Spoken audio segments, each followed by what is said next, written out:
Bu videonu çəkmək üçün son bir ayda yazdığım hər proyektdə AI-ları müxtəlif şəkildə istifadə etmişəm və bugünkü AI modellerindən kod yazmaq hara gəlibdir, bu videoda bunu görəcəksiniz. Araşdırmaların dediyinə görə AI-lar ən çox heç kod yazmağı bilməyənlər ya da kod yazmağı professional şəkildə bacaranlar üçün. Buna görə də bu videonu iki hissəyə bölmüşəm. Birinci hissədə mətn yaradan AI modelləri nə tər işləyir və bunları işlədərək sıfırdan bir proyekti nə tər qura bilərsiniz. İkinci hissə isə kod yazmağı yaxşı bilənlər üçün və sırf kod yazmaq üçün olan AI-ları göstərəcəm. Ən sonda isə AI ilə bağlı görüşümü deyib ağzınızdakı o sual cavablandıracağım. İşimizi əlimizdən alarıq.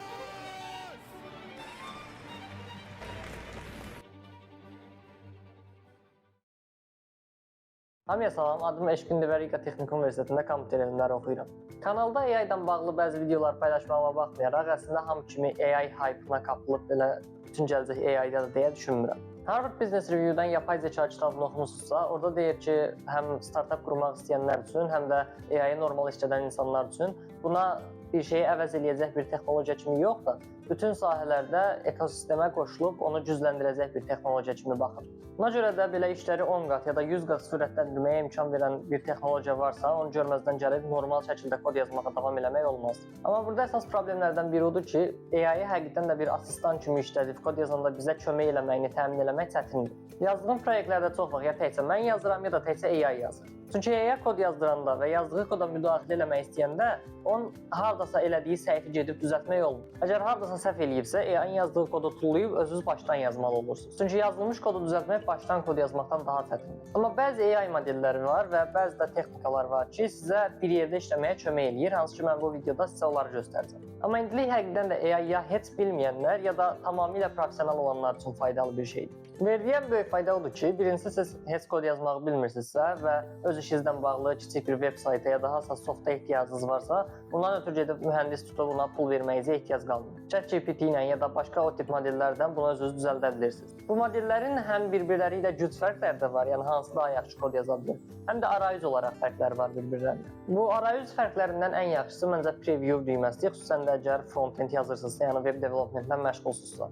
Məsələn, ChatGPT-yə gəlib mənə sadə bir to-do list app yazmağını istəyirəm və yazdığı bu kodu HTML səhifəsinin içində birbaşa işə salıb nəticəsini görə bilirəm. Bir də kompüterimdə Visual Studio kodu açıb bunu işə salmağıma ehtiyac yoxdur. Bu özəlliyi əslində birinci ChatGPT gətirmişdi, amma sonra o birilər də baxıb, onlar da əlavə elədilər öz proqramlarına. Hələ də olmayanlar var, amma Gemini ya da Microsoft Copilot kimi. Grok, Cloud ya da DeepSeek kimi modellər də var, amma sadəcə preview düyməsinin özü var. ChatGPT-də amma debugging ya da reviewing kimi seçimlər də var. Yəni yazılan koda dəyişiklik eləmək istəyirəmsə, promptumu verirəm və yazılan kodun üstündə sətirlərdən bir-bir keçib orada düzəlişləri eləyir. Və digərlərdən fərqli olaraq elə ChatGPT-nin içində özünüz də kodu silib, təzəsini yazıb dəyişikliklər eləyə bilirsiniz. Amma güc məsələsinə keçsək, orada mən deyərdim ki, ChatGPT mənim birinci seçimim olmur. Elələn modellər arasında məncə ən yaxşı kod yazan Grok 3 və Cloud-dur. Və hər nə qədər Musk desə də ki, Grok 3 dünyanın ən ağıllı modelidir və sınaq testlərində də həqiqətən də Grok Cloud-dan daha qabaqda olsa da, məncə pulsuz işlədə biləcəyiniz versiyalar arasında Cloud ən yaxşı kod yazan modeldir. Amma çox bir fərq yoxdur arasında, yəni Grok da ona yaxındır və həqiqətən də çox əladır. Amma Grokun Cloud-dan əsas üstünlüyü odur ki, dayanmadan daha uzun müddət kod yaza bilir. Cloud-un ən azından pulsuz versiyasında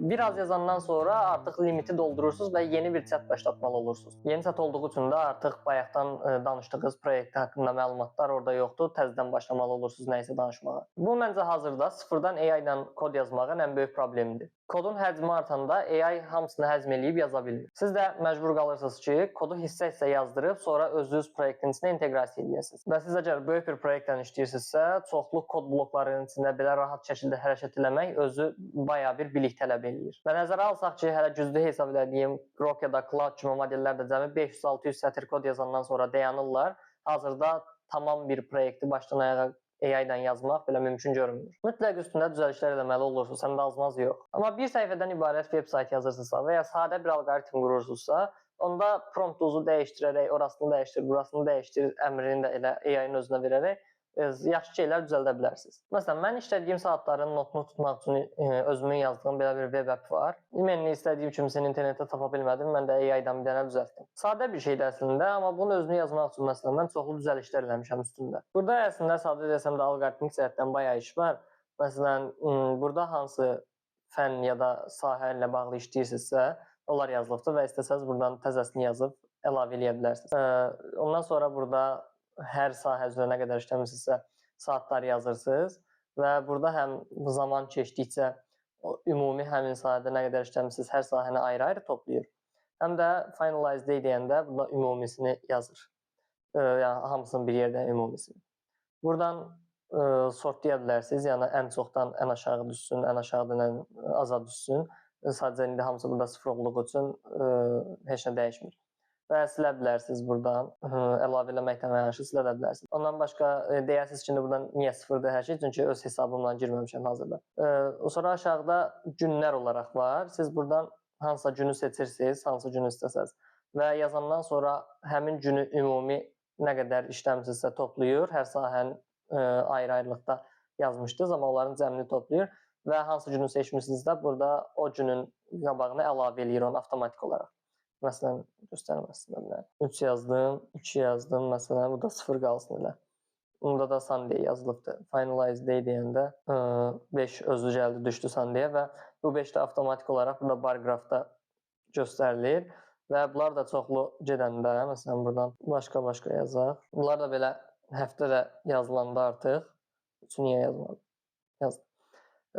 Həftə də artıq gedəndə buradan da Finalize Week-ə basa bilirsiniz və burada sizə bütün həftələrin ortalamasını tutur. Bu dəfə yəni cəmini yox, ortalama toplayır hamısını sayına bilir və burada da həmin həftəni görürsünüz. Amma burada yəni əvvəlki həftələrin də ortalaması nə qədər idi, hamısının notunu tutur. Birinci əslində bu fənlər üzrə ayrı saatları yazmaq falan olmurdu. Mən bunları sonradan əlavə eləmişəm. Birinci adi hər gün neçədirsə onu yazırdım və qeydini tuturdum normal bir not dəftəri kimi.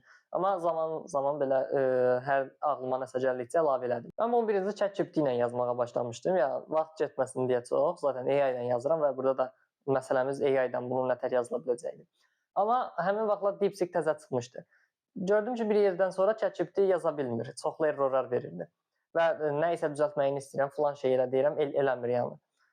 Mənə dedim ki, qoy bir DeepSeek-i bir yoxlayaq və DeepSeek-ə getdim, həqiqətən də ChatGPT-dən əməlli başlı yaxşı yazdı. O vaxt həm də Grok çıxmamışdı deyə ora da getmədim. İndi olsa Grok işlədirəm, o DeepSeek-dən də yaxşı yazır. Ümumiyyətlə bu videoda adını çəkdiyim və ümumiyyətlə özüm işlətdiyim amma YouTube-da yeri düşmədiyi üçün demədiyim bütün AI modellərinin Notion-da mənim siyahısı var və o siyahını aşağı linkə qoyuram. Oranı yaratmaq üçün də azca kod yazmışam. Bilməyənlər üçün Notion içində bəzi şeyləri yaratmaq üçün kod yazmaq lazım olur. Bura linkdən özünüz elə keçid eləyib baxsaq, siz də tamam belə görəcəksiniz.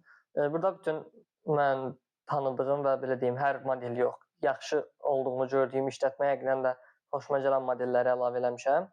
Və burada taqlar var qabağında, yəni bütün şeyləri eləyən AI-lar var. Və siz buradan filtr eləyib hər şeyə görə filtr eləyə bilərsiniz, zamanına görə, vaxt yaradıldığına görə falan. Amma əsas ən faydalısı taqlara basırsınız və buradan deyə bilərsiniz ki, məsələn, mən təkcə kodlaşdırma üçün olanları göstər. Kod yaza biləcəyiniz bütün AI-ləri sizə burada göstərir. Və ondan sonra başqa şeylər üçün də eləmək istəyirsinizsə, yəni şəkil yaradanı göstər falan da deyə bilərsiniz. Və burada recently deyə bir şey əlavə eləmişəm, yəni nə qədər yeni əlavə olunubdur bura. Bunu niyə əlavə eləmişəm? Çünki məsələn, mən hansısa AI modelini tanış olmuşam, işlətməyə başlamışam, xoşuma gəlibdi, amma o barədə hələ video çəkməmişəm və ya heç vaxt video çəkməyəcəm, amma siz əgər bunu işlədirsinizsə məsələn, burada təzə əlavə elədiyim şey bura əlavə olunacaqdır. Yəni təzə əlavə elədiyim şeyin qabağında new yazılacaqdır. Məsələn, burada Copilot-ın qabağında recent yazılıbdır. O bir dənə filtri sileyim. Burada gördüyünüz kimi bəzilərinin qabağında old yazılıbdır. Bunların ikisinin qabağında recent yazılıbdır və mən təzə şey əlavə eləyəndə də new yazılacaqdır qabağına. New olanlar, yəni son 3 gündə bura əlavə elədiklərimdir. Qabağına recent yazılanlar son 1 həftədə əlavə elədiyimdir. Old da artıq ondan da qabaq əlavə elədiyim şeylərdir. Yəni təzəsi bura əlavə olunanda qabağında new olanı görəcəksiniz. Yəni filtrdən də gəlib təkcə o new olanları, son 3 gündə əlavə olunanları göstər deyə bilirsiniz. Və oradan mən həmin new, recent, old yerini yaratmaq üçün, yəni 3 gündən sonra bura keçsin, 1 həftədən sonra buna keçsin eləmək üçün 200 sətr kod yazmışam. Və o kodu da mən özüm yazmamışam, ChatGPT ilə yazmışam. Siz özünüz də məsələn, əgər belə bir şey yaratmaq istəsəniz, Notion-da template falandır, belə kodları ChatGPT ilə ya başqa AI-lardan yaza bilərsiniz. Amma əsas məsələmiz bizim burada, onsuz da kod yazmağı bilən adamlara bu nətər kömək eləyə bilər. Əgər kod yazmağı onsuz da bilirsinizsə, amma AI-yı işinizi sürətləndirmək və ya bəzi şeyləri avtomatikləşdirmək üçün istifadə etmək istəyirsinizsə, məncə həqiqətən də ağıllı hərəkət etməlisiniz və AI ilə işləməyi bir bacarıq kimi öyrənməlisiniz. AI ilə bir yerdə işləməyin çətin hissəsi əslində kodu yazmaq yox, proyektin idarəsini əlində saxlamaq. Çünki AI yazan kod sənin ağlında yoxdur, sən yazdığın kod da AI-nin ağlında yoxdur. AI-nin yazdığı koda sən dənə-dənə hamısına baxsan, daha özün yazmaqdan nə fərq oldu ki? Yox, sən yazdığın kodun hamısını AI-ya verməyə çalışsan da, onda da dediyim kimi hələlik ən azından 500-600 sətirlik bir limitin var. Artıq məcbursan ki, hissə-hissə işləyəsən. Və bu zamanda AI-ın sənə verdiyi kodu minlərlə sətrin arasında hara qoyasan bunu bilmək lazım. Buna görə də kod yazmaqdan çox alqoritmin nə tər işlədiyini bilmək lazımdır. İndən sonra sintaksisdə nə qədər istəyirsiniz çaşın, onsuz da AI düzəldə bilər oranı. Amma developerlər üçün olan və sizə həqiqətən də AI-dan bir yerdə işləməyə imkan verən qəşəng toollar var və bunlar bayaq göstərdiyim AI-lar kimi cloud-da işləmir. Bunlardan biri Cursor AI-dır və onun saytına gedib proqram kimi normal yükləməlisiniz. Yükləyəndən sonra Cursoru öz Visual Studio kodunuza bağlamalısınız, amma narahat olmayın, yəni öz dediklərinə OK vurursunuz, özü bir klikdən bağlanır Visual Studio kodunuza. Və setup eləyəndən sonra artıq kod yazmaq istəyəndə Visual Studio kod əvəzinə Cursoru açıram. Arayüz olaraq elə bil tamamilə Visual Studio koddur, amma içində Cursorun funksiyalarını daşıyır. Cursorun da olayı budur ki, ChatGPT kimi, Grok kimi buludda işləmədiyi üçün və promo yükləyib siz IDE-izə bağladığınız üçün siz ona demədən kodlarınızın hamısına zaten hakimdir. Yəni problemimiz nə idi? ChatGPT-yə 1000 sətr kodu ata bilmirdik, çünki həcm limiti çatmırdı. Amma Cursora həmin kodu atmağa ehtiyac yoxdur, özü buradadır deyə bilir hər şeyi. Və qrafda chat bölməsini açıb Cursora istədiyiniz sualı verə bilərsiniz. Bundan çox mən belə istifadə edirəm. Deyirəm ki, məsələn, filan şeyi işlədən funksiya neçənci sətirdədir, oranı mənə tap kodun içində. Beləcə rahat tapıb həmin yeri tez düzəldə bilirəm. Və ümumiyyətlə burada Cursordan alqoritmimiz barədə olsun ya da kodun özü barədə olsun, nə istəsəz soruşa bilərsiniz. Və burada chat yerini bağlayıb kodun özünə gəlsəz Visual Studio koda. Burada istədiyiniz hissəni seçib mahsusdan o barədə spesifik olaraq sual verə bilirsiniz. Və o barədə nəsə soruşmağın başını buraxın, tamamilə deyə bilirsiniz ki, burada filan şeyləri dəyişdir, yəni ona elətdirə bilirsiniz. Bu düzənləmə, yəni dəyişdirməli olduğunuz şey ya alqoritmin özündən bağlı ola bilər, ya da ki, dənə-dənə əlinizlə eləməli olduğunuz şeyi Cursora get hamısını dəyişdir deyə bilərsiniz. Amma Cursorun pulsuz versiyasında belə bir istəkdə cəmi 150 dəfə buluna bilirsiniz. Amma Cursorun əsas işi bu deyildir. Əsas işi yazandan sonra düzənləməkdə yox, yazmaqda sizə kömək eləməkdir və bunu pulsuz versiyada da istədiyiniz qədər eləyə bilirsiniz. O funksiya da budur ki, siz kod yazmağa başlayanda Cursor bu kodu tamamlamaq üçün sizə versiyalar göstərir. Buna ghost text, yəni türkcə desək hayalet yazı deyilir və siz taba basanda həmin yazı koda çevrilir. Bu özü də çox faydalıdır, amma o dediyim kimi hansısa sətri seçib buradan bura qədər olan kodu incələ ya da dəyişdir dediyimiz şey, yəni o 150 limitiz olduğu şey, o həqiqətən də çox faydalıdır. Mənə ən çox kömək eləyən şey o idi və həqiqətən də Cursoru asistan kimi istifadə etməyə yarayan şey o idi məncə. Ona görə əslində $10 məncə qiymətdə. Əgər həqiqətən də kod yazmağı iş kimi eləyirsinizsə, dəyər almağa. Sponsor zat deyil, yəni təkcə həqiqətən də yaxşı olduğunu düşündüyüm üçün. Asistan kimi işlədə biləcəyiniz başqa bir model də GitHub Copilot-dur. Bunun üçün GitHub hesabınıza gedib qeydiyyatdan keçməlisiniz və əslində Copilot pulludur. Sadəcə sizə 30 günlük bir ücretsiz dənəmə verir. Kartınızı yazandan sonra orada GitHub kartın gerçək olub olmadığını yoxlamaq üçün $10 çıxır, amma narahat olmayın, 1-2 dəqiqədən sonra həmin $10 qaytarıb vurur kartınıza. Mən kimi GitHub qaynar xəttə qaçmayın o saat. GitHub Copilot bayaq o göstərdiyim cloud-da işləyən AI-ların pullu versiyalarını təməl olaraq işləyir. Siz seçə bilirsiniz, GPT-4o default olaraq gəlir və ən güclüsü də hazırda o hesab olunur. GitHub Copilot'ın şəkil ata bilməməyə kimi pis bir xasiyyəti var. Oradan birbaşa şəkil göndərə bilmirsiniz. Sadəcə repository əlavə eləyib GitHub-a, oradan seçməlisiniz. Uğraşmaq istəyirsinizsə özünüz bilərsiniz. Copilot həcm açısından çox kod yaza bilir. Hətta ən çox yazan Grokdan da biraz daha çox yazır, amma sadəcə biraz daha çox yazır. Yəni dağlar qədər bir fərq yoxdur. Bu arada Copilot-ı da Visual Studio kodunun içinə keçirdib, Ghost Text-dən istifadə edərək Cursor AI kimi istifadə edə bilirsiniz. Bir də Amazon Q Developer var. Bunu yenə Visual Studio kodunun içində işlədirsiniz. Öz saytına gedib yükləyəndən sonra Visual Studio kodunun içində yeni bir tab kimi əlavə olunur. Amazon Q Developer sınaq testlərində ən azından erişə bildiyimiz modellər arasında ən güclülərdən biri, hətta məncə birincisi çıxıbdı. GPT-4o-dan da qabaqda idi deyəsən. Razılaşıram, biraz daha yaxşıdır, amma təkcə biraz. Çox az. Q Developer-in də ən yaxşı işi məncə elə Visual Studio kodun içində işləyib bütün kodunuza erişməsidir. Və ona da hansısa bölməni seçib, o bölməyə spesifik olaraq sual verə bilirsiniz. Ya da hansısa kod blokuna əlavələr eləməyini istəyib, sonra bir kliklə sadəcə Insert at Cursora basaraq həmin kod blokunu düzgün yerinə əlavə edə bilərsiniz və yaxud olan kod bloku ilə yerini dəyişdirə bilərsiniz. İndi mən sizə sadəcə yaxşı olanları göstərdim. Başqa çoxlu proqramlar var əlbəttə ki. Və soruşsanız ki, əgər bunlar insanın yerini əvəz eləyə bilərmi? Mən deyərdim ki, bunlar olmasa da əvvəl-axır məncə AI developerlərin yerini, əslində başqa bütün sahələri əvəz edəcəkdir. Bunu deyəndə, yəni niyəsə hamı belə səbəb tapmağa çalışır ki, niyə əvəz eləyə bilməz insanı, insanın yeri əvəz olunmazdı falan, amma mən heç elə düşünmürəm. Bir də deyənlər var ki, məsələn, AI-ın qarşısında bundan sonra irəliləməsi üçün çox böyük problemlər var. Məsələn, çoxlu data seti ilə onu eğitməyə başlayanda o verdiyin dataların ortalamasını alır axı. Və sən həddindən artıq çox AI train eləyəndə artıq hər dəfə ortalamanı alıb bir yerdən sonra artıq get-gedə pisləşməyə başlayır yaxşılaşmaqdansa. Amma yəni, come on, orada dünyanın ən yaxşı mühəndisləri işləyir, bu problemlərin hamısına bir həll yolu tapmağı bacaracaqdır.